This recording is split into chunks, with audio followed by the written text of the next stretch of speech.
All right, so it is June 7th, 2026, and it's going to be an interesting week in the markets, I think.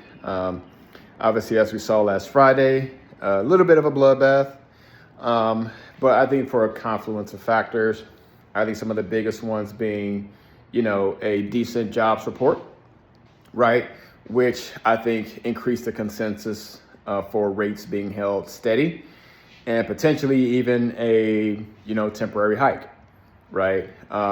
Inflation's still going strong, but the job market seems to be holding up. And so in a case like that, right, when you're trying to bring inflation down, job market's holding steady, right, makes it a difficult case to say, hey, we need to start lowering rates again. So I don't see that happening. So I wouldn't be surprised if there's even a hike. So that's one thing. So, that seems to have taken some steam out of the run we've been going on. I think the other interesting thing going on right now too is just profit taking for these, from these AI stocks. I think it's clear to everyone, a lot of these companies have gone on a historic tear, particularly in semiconductors, right, where everyone's trying to invest in the constraints, within the AI boom, right, because that's just the safer trades in general. So I think you're seeing a lot of profit taking starting to happen there, which makes sense given the parabolic runs. In my view, given the parabolic runs, it should be, what's the right word? Anticipated that there are a lot of itchy fingers in the market right now because of these runs and how much profits people have generated, to where now, there's just a realistic chance that if there is any sign of, stress or anything of that nature, people just are naturally going to pull the trigger and just book more profits, right?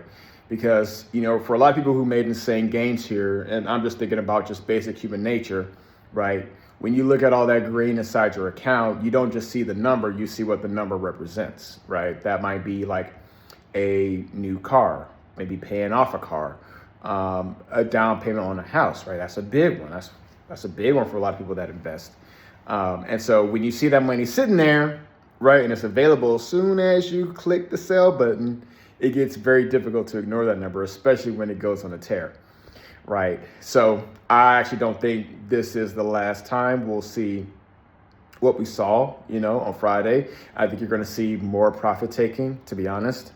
And I think that's all completely normal. You can't go on these kind of runs without eventually getting some kind of a pullback.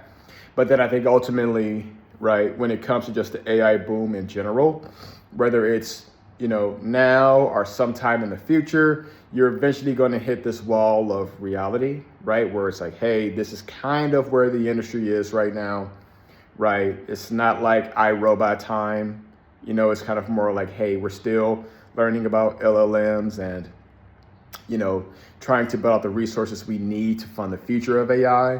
And I just think there's just a lot of things we still have to work out there, right? Even on the political side, where it comes to, different cities, deciding if they want these data centers in their backyards and how that affects growth and such. And you also have companies like Meta and Google, right? Like borrowing more now, to try and fund their future AI growth, right? Instead of using their own cash. So it's weird, right? Because yes, these companies can afford to do so because they just make so much money, but still, right, it just kind of gives you pause, because if this demand was really here in droves, then you would like to think, right, the cash flow should be coming in. But in my view, I just think we still have a lot of clarity to work through here, because this is not like the internet. This is such a broad concept, and I still don't think we quite know what we want from it yet. But all that said, I just won't be surprised if there's more profit taking, because again, the money's there now, and really any kind of spook, in my opinion, I think is enough to get people to at least start booking their gains. So we'll see. But with that being said, as of today, what's interesting is that the Kospi index, I guess that's how you pronounce it, right, in South Korea, it actually got halted because it tanked like 8%, and I think a lot of that was over renewed concerns about negotiation stalling between, Washington and Iran, because I believe Israel bombed Beirut, right? And so obviously in that light, because that's part of the negotiations, not attacking, I believe it's Lebanon, it seems Israel's not on board with that, right? And so you still have these negotiations going on that don't seem to be panning out. And of course, ironically, oil seems to not be going as crazy in terms of pricing right now, and everyone's still trying to figure out why. Everything from just demand destruction in China seems to be happening a little bit, or they're starting to draw on their reserves a bit more. United States is releasing their reserves. And of course, the big question there is how long can this dance go, right? In my view, I think there is a known line, right? In terms of, hey, this is how long we can keep up this charade, because, there was a lot of oil going out and not as much being produced. And so there comes a point where we have to say, hey, a deal has to be struck. Otherwise, there's going to be some serious hurt in the global economy, because, you can't just print oil, right? So something has to give eventually, but we'll see what happens there. I just personally, for me, from a political standpoint, I don't see how you can let this go past August at the latest with midterms around the corner. I just don't see it. That's, for me, I just think that's political suicide. I'm not sure if I can say that word here, but, given where things are, I just see this being all resolved, by then. But that aside, in terms of what else happened, I think that's kind of the major things right now. But in terms of what I'll be keeping an eye on this week, is nothing in particular, I would say. More so, one of the biggest things is just being to see, like, hey, how does the inflation situation continue to shape up? If there's any new reports coming out there this week, I'll keep tabs on that.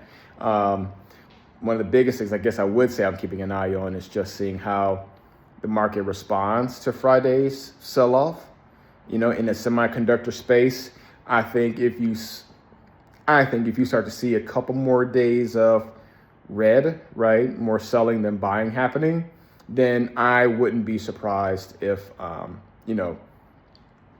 additional profit taking begins to happen. But I think that's just part of the game, right? It's when you run things up enough, you eventually get to the point where the smallest thing is enough to just, spark a massive sell-off, some potential dip buying, right, and to start that whole chain.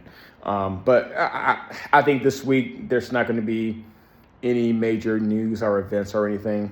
I could be wrong, but I don't plan on making any major shifts or anything. I guess if you want like a deal on, some South Korean stocks, like SK Hynix and Samsung, you got a little bit of a discount there. Like I own some shares of FLKR, but I'm not really seeing anything right now that makes me think, hey, let me go, just buy a bunch more right now.